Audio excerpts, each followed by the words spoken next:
नमस्कार शेतकरी मित्रांनो, स्वागत आहे तुमचं आपल्या ॲग्रिकल्चर फंडा या यूट्यूब चॅनलवर.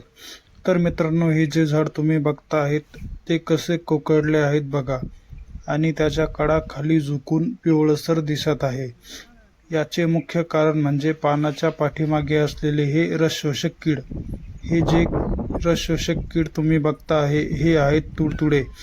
तुडतुडे कपाशीच्या पानांच्या शिरामधून आणि पानातील बारीक वाहक ऊतकांमधून रस शोषतात.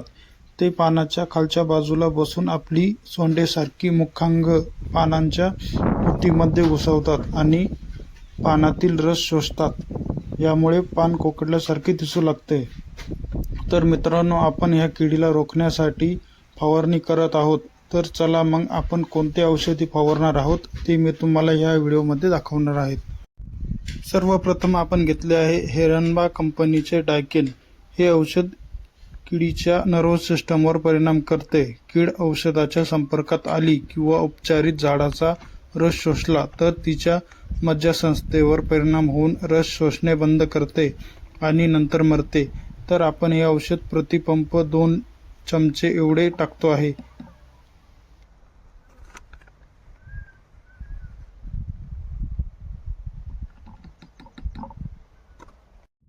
त्यानंतर आपण घेतले आहे ओमनीफ्यूज नावाचे बायोस्टिम्युलंट बायोकेमिकल बॅलन्सर. हे औषध कपाशीची झाडाची वाढ सुधारते, स्ट्रेस सहन करण्याची क्षमता वाढवते आणि फुलधारणा सुधारवते. तर आपण हे औषध प्रतिपंप 50 ml एवढे टाकतो आहे.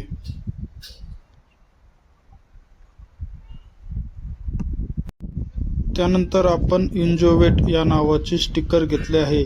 हे औषधाचे द्रावण पानावर समान पसरवायला मदत करते.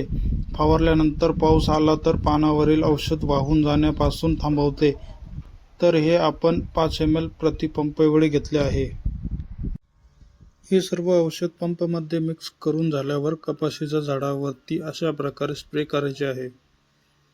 तुम्ही व्हिडिओमध्ये बघताय अशा प्रकारे सर्व पानावरती औषध पसरेल अशा प्रकारे फवारणी करायची आहे. तर मित्रांनो, कसा वाटला तुम्हाला आजचा व्हिडिओ, ज्यात आपण बघितले कपाशीच्या झाडावरती तुडतुडे या किडीचा प्रादुर्भाव आणि आपण त्याच्या नियंत्रणासाठी वापरलेले औषध. व्हिडिओ आवडला असेल तर तुमच्या शेतकरी मित्रांना नक्की शेअर करा आणि आपल्या ॲग्रिकल्चर फंडा या यूट्यूब चॅनलला सबस्क्राईब करायला विसरू नका. तर चला भेटूया पुढील व्हिडिओमध्ये. तोपर्यंत जय जवान जय किसान.